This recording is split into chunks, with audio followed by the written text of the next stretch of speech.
Ya'juj wa Ma'juj tak panjang, cerita dia sejam setengah aja. Cerita Ya'juj wa Ma'juj.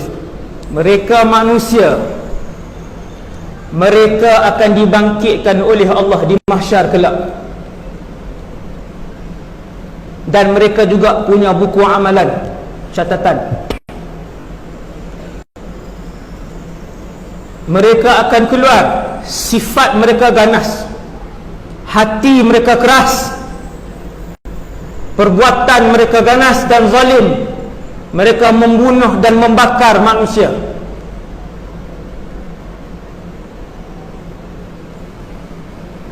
Ramainya bilangan mereka, sekali mereka lalu di sebuah tasik, mereka minum saja air tasik itu, kering air tasik itu. Bukan buat kenuri tuan lah. Bukan dia buat kenuri kahwin, dia berhenti singgah minum, kering. Nabi nak sebut ramainya bilangan mereka. So, kalau ramai macam tu boleh menjadi mencecah bilion. Orang Cina pun 1.4 bilion entah ini. Orang Cina, negara Cina. India pun 1. Tak silap saya, India pun bilion. Ya'juj wa Ma'juj. Jauh ke bilangan mereka nak sampai bilion? Tak jauh. Memang boleh sampai ke bilion. Tuan yang dirahmati Allah sekalian, kemudian mati ke semua Ya'juj wa Ma'juj. Datang tanda-tanda kiamat yang seterusnya, gempa bumi 1, gempa bumi 2, gempa bumi 3. Keluar binatang berkaki 4 yang bercakap. Matahari terbit daripada sebelah barat. Angin sejuk daripada Yaman yang mematikan semua manusia yang ada iman walaupun sebesar biji sawi, sebesar zarrah. Zarrah ni tak boleh dilihat dengan mata kasar, kecil. Mereka yang mempunyai iman sebesar zarrah akan mati dengan angin tersebut, kemudian keluar api. Itulah tanda yang terakhir, kemudian kiamat. Itu kronologi yang kedua ke ketiga saya tak tahu, perjalanan alam ini. Malam ni 1441 Hijriah. Kita di mana? Kita tengok satu hadis, tuan-tuan sekalian. Satu hadis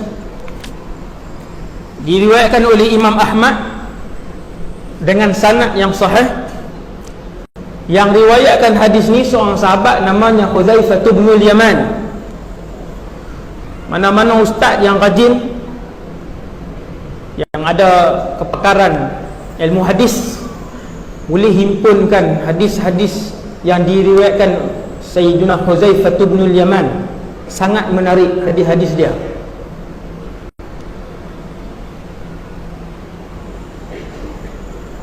Ada sahabat berbincang, siapa yang pernah mendengar Nabi sebut tentang pentadbiran, tentang khilafah,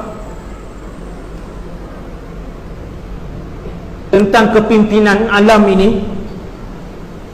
Kata Sayyiduna Hudzaifah, saya.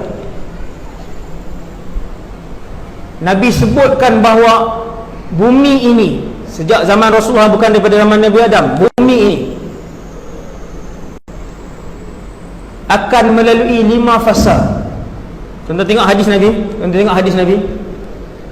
Fasa yang pertama, takunun nubuwatu fikum ma sya'allahu an takun. Kata Rasulullah.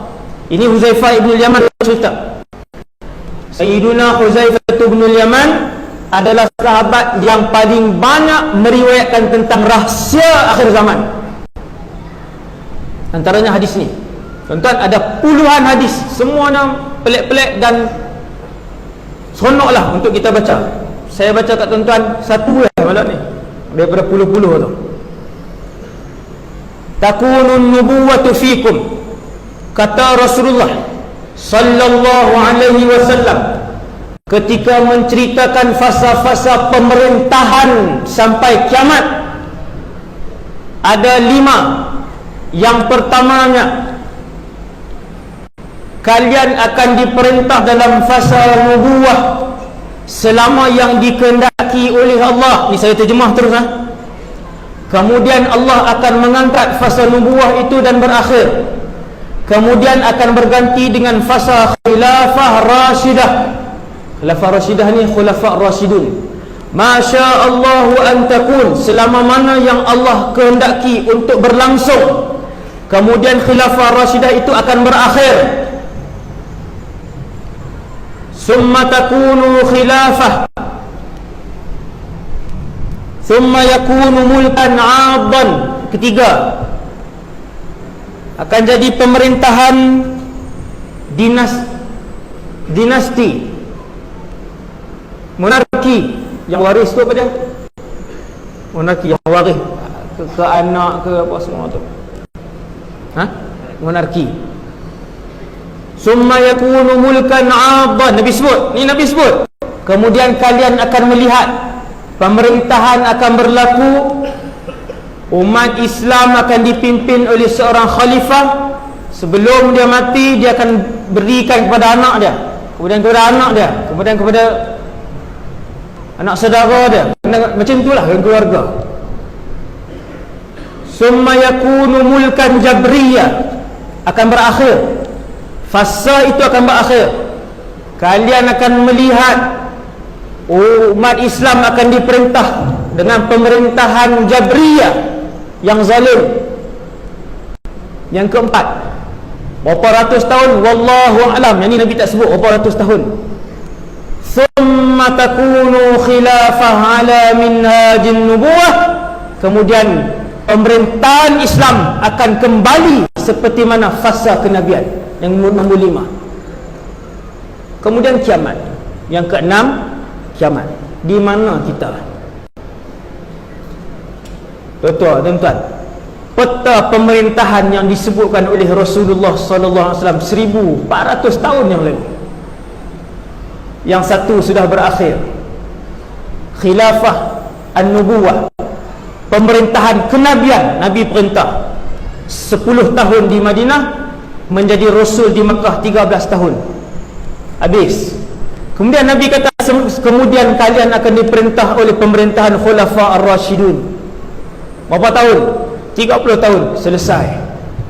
Nabi kata, kemudian selepas itu kalian akan diperintah oleh satu pemerintah yang mana bila dia nak meninggal, dia akan serahkan kepada ahli keluarganya. Tuan-tuan tahu siapa orang pertama yang jadi pemerintah umat Islam selepas kewafatan Sayyidina Ali? Namanya Muawiyah ibn Abi Sufyan radhiyallahu anhu.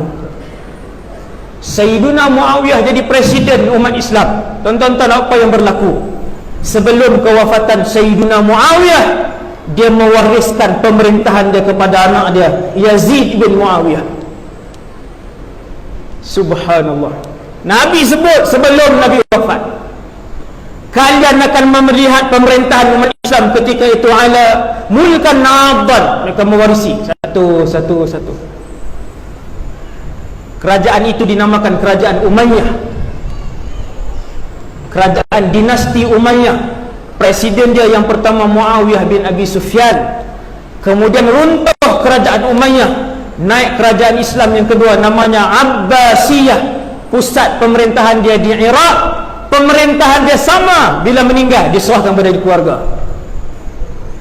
Kemudian runtuh pemerintahan Abbasiyah setelah berlangsung selama lebih kurang 700 tahun, lebih kurang 600-700 tahun. Tuan-tuan, lama tuan-tuan. 600-700 tahun runtuh kerajaan Abbasiyah, naik kerajaan Islam Utsmaniyah. Macam mana pemerintahan Utsmaniyah? Dipilih secara syura ke ahli keluarga? Ahli keluarga. Nabi sebut mulkan 'addan. Juga selama 500-600 tahun kerajaan Utsmaniyah. Kemudian jatuh kerajaan Utsmaniyah. Kerajaan-kerajaan Islam tidak lagi diperintah secara sultan, bagi kepada anak sebagainya. Kerajaan-kerajaan Islam di dunia naik secara Perdana Menteri dan Presiden. Nabi sebut mulkan jabriyah. Waktu itu kerajaan dipimpin, orang Islam dipimpin dengan kerajaan yang zalim ketika itu. Rasulullah sebut, kan, bukan saya, bukan pendapat ulama, bukan saya. Nabi yang sebut fasa itu. Tuan-tuan boleh tengok di dalam fasa apakah kita tersebut. Nabi pun sebut, kemudian selepas runtuh kerajaan Jabriyah ini, kerajaan diktator ini, selepas dia runtuh, takunu khilafah ala minhajin nubuwah, pemerintahan umat Islam akan kembali seperti manhaj kenabian. Zaman siapa tuan? Zaman Imam Mahdi, zaman Nabi Isa alaihi salatu wassalam. Nabi Isa alaihi salatu wassalam.